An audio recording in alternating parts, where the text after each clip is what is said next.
Yesu nashimwe cyane, haleluya haleluya. Imana yacu nishimwe, ndabaramukije mu izina rya Kristo Yesu. Aho muherereye hose, ubuntu bw'Imana bukomeze kubana namwe.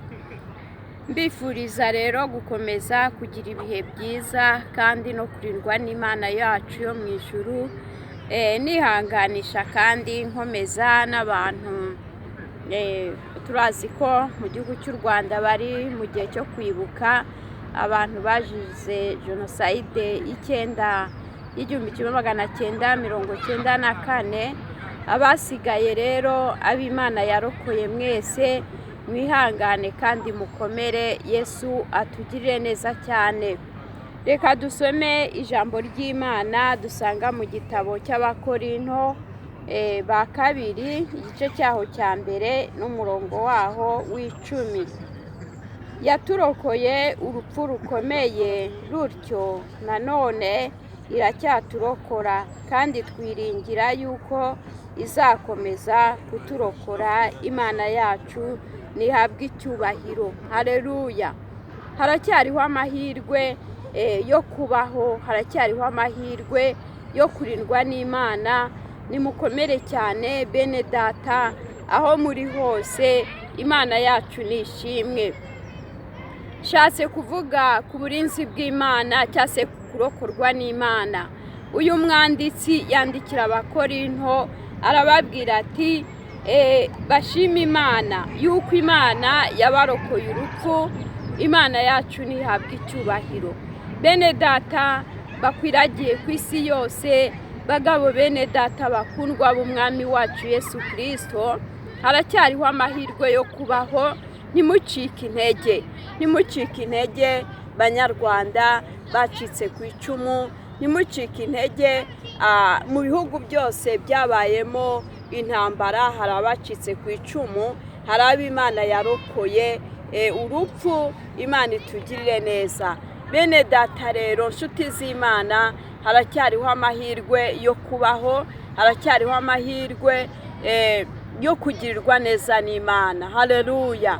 Imana ntabwo yabaretse, Imana ntabwo yaturetse. Mu buzima bwa buri munsi tugenda duhura n'intambara, tugenda duhura n'ibibazo bitandukanye, ariko Imana iracyaturokora. Haleluya.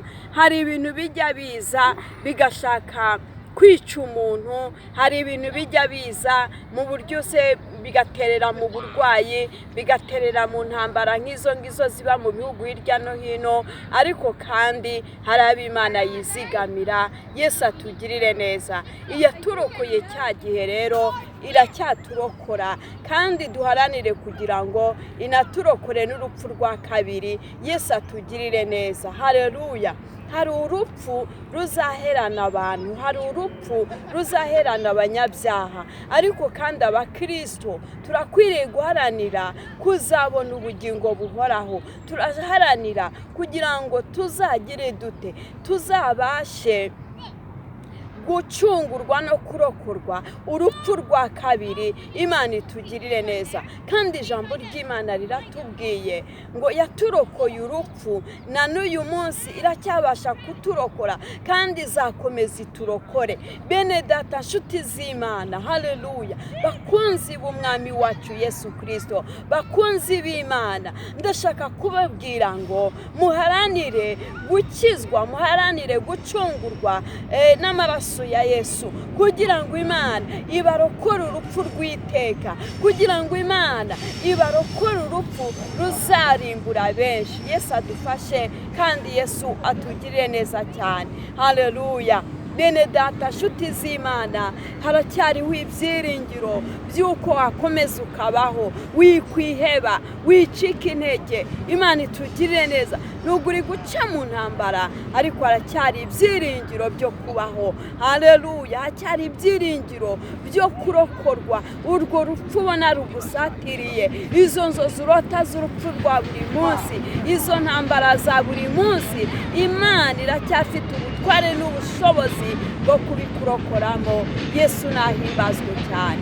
Haleluya. Ariko nkaba nabihanganisha kandi mbakomeza kugira ngo muharanire kurokorwa urupfu rwa kabiri. Imana itugire neza. Hari urupfu abantu batazatambuka, hari urupfu dusanzwe abantu bapfa nyine bakanyuramo ariko bakazazukira ubugingo buhoraho. Harimo rero n'abazahitanwa n'urwo rupfu burundi. Duharanire rero kugira ngo Imana iturokore urupfu rwaduheza ikuzimu, ahubwo tuzazukire n'ubugingo buhoraho. Umwami Imana akomeze kubarinda no kubagirira neza. Amen.